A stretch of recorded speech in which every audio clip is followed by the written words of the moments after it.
Pollutant दरअसल waste material है।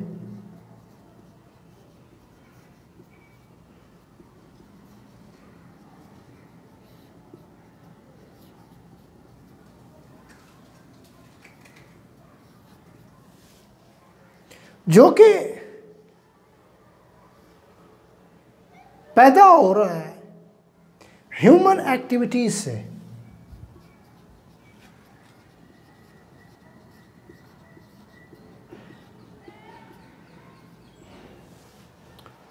Pollutant waste material है और ह्यूमन एक्टिविटीज की वजह से पैदा होता है। अब ये क्या करता है, क्या इसका नुकसान है? ये पोल्यूशन का बास बनेगा, पोल्यूशन क्रिएट करेगा।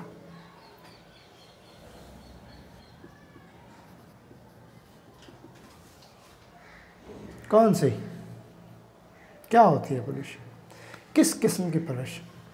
पोल्यूशन का मतलब होता है अनडिजायरेबल चेंज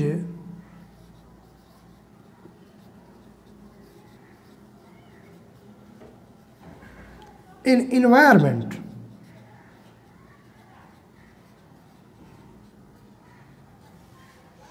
यानी हमारे माहौल के अंदर ऐसी तब्दीलियां पैदा हो जाएं जो हम चाहते नहीं हैं, जो हमारे लिए नुकसानदेह है, उस चीज़ को पोल्यूशन कहते हैं। और वो कौन क्रिएट कर रहे हैं? पोल्यूटेंट। पोल्यूटेंट क्या होते हैं?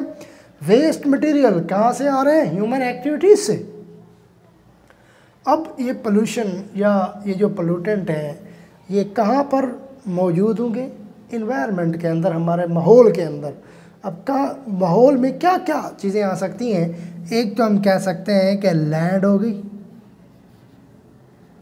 दूसरा एयर हो गई, तीसरा वाटर हो गया। तो जब ये इनके अंदर जाएंगे, ये पोल्यूटेंट लैंड में जाएगा तो लैंड पोल्यूशन का बेस बनेगा, एयर के अंदर जाएगा तो एयर पोल्यूशन का बेस बनेगा, वाटर के अंदर आएगा तो वाटर पोल्यूशन का बेस बनेगा। तो मतलब ये है कि ये पोल्यूटेंट हैं जो हमारे वेस्ट मटेरियल हैं, जो हमारे इन्वायरमेंट को के लिए नुकसानदेह हैं, वहाँ पे पोल्यूशन क्रिएट कर रहे हैं, लैंड पोल्यूशन का बेस बन रहे हैं, बनेंगे। ये एयर पोल्यूशन का बेस बनेंगे, इसी तरह ये वाटर पोल्यूशन के बेस भी बनेंगे। अच्छा जी, पोल्यूटेंट की शिद्दत डिपेंड करती है 3 फैक्टर्स पे। पहला कि इसकी नेचर क्या है,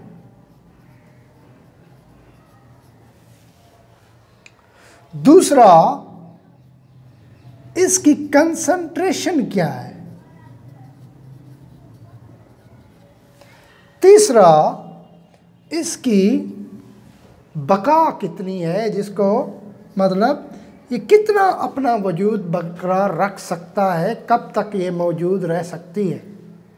यानी 3 चीज़ें हैं पोल्यूटेंट। पोल्यूटेंट का मतलब है कि वेस्ट मटेरियल कौन सा जो ह्यूमन एक्टिविटी से पैदा होगा, वो पढ़ेंगे कि कौन सा होता है वेस्ट मटेरियल, उसको देखते हैं।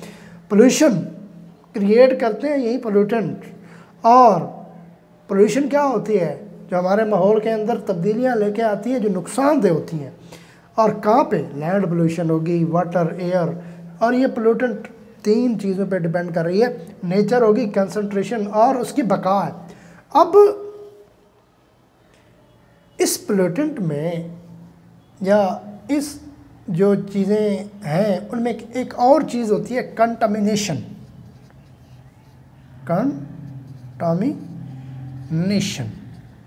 या कंटामिनेटेड भी कहें। ये क्या होता है? ये इम्प्योर करता है, प्योर को इम्प्योर करता है। पोल्यूटेंट और कंटामिनेटेड में फ़र्क है।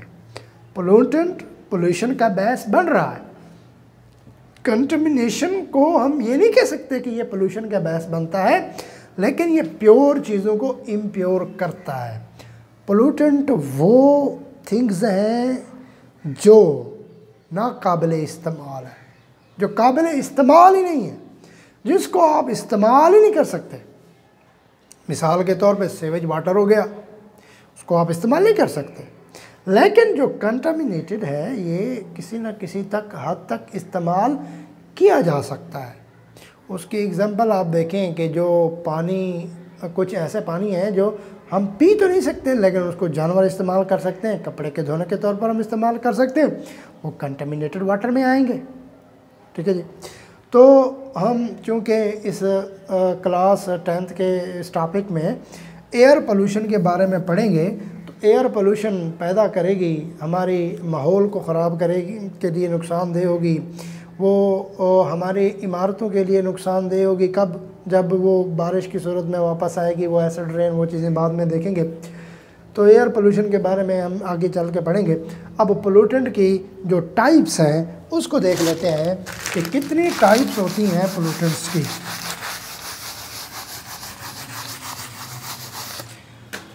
पोल्यूटेंट्स की बेसिकली 2 टाइप्स हैं। Number 1 primary pollutants,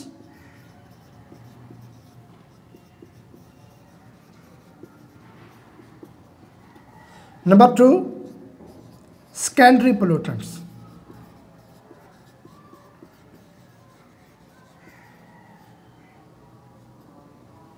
primary, secondary. अब ये प्राइमरी पोल्यूटेंट क्या है? पहली बात, ये पोल्यूटेंट होता क्या है? पोल्यूटेंट का मतलब होता है जो अनडिज़ायरेबल चेंज पैदा करे, उसको हम कहते हैं पोल्यूटेंट। और जो मतलब वेस्ट मटेरियल होता है उसको आप पोल्यूटेंट कहते हैं। लेकिन जो पोल्यूशन का बेस बनेगा, अब प्राइमरी पोल्यूटेंट ऐसे वेस्ट प्रोडक्ट हैं जो ह्यूमन एक्टिविटीज़ की ही वजह से पैदा होते हैं। और प्राइमरी पोल्यूटेंट्स ऐसी चीज़ें हैं जो सोर्स से आपको डायरेक्ट इन्वायरमेंट में मिलेंगी। सोर्स से मतलब वो डायरेक्ट जा रही हैं। कैसे? मिसाल के तौर पर इंडस्ट्रियाँ हैं, वहाँ पर जो चिमनीज़ हैं, जो उनसे निकलने वाला जो धुआं है, उसके अंदर जो प्रोडक्ट है, जो वेस्ट मटेरियल जा रहा है, वो क्या है? इसी तरह जो ऑटोमोबाइल्स हैं, यानी जो गाड़ियाँ हैं, उनसे निकलने वाला जो धुआं है, उससे जो वेस्ट प्रोडक्ट निकल रहा है, उसमें क्या चीज़ें हैं?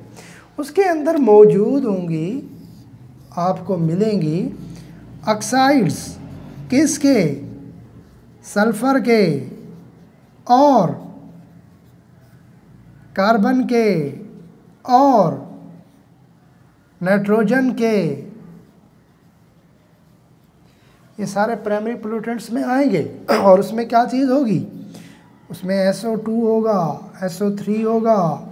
कार्बन के अंदर आपको क्या चीज़ मिलेगी? CO2 मिलेगी, CO मिलेगा। ये सारे प्राइमरी पोल्यूटेंट्स हैं। नाइट्रोजन के अंदर NO मिलेगा। ये सारे प्राइमरी पोल्यूटेंट्स हैं।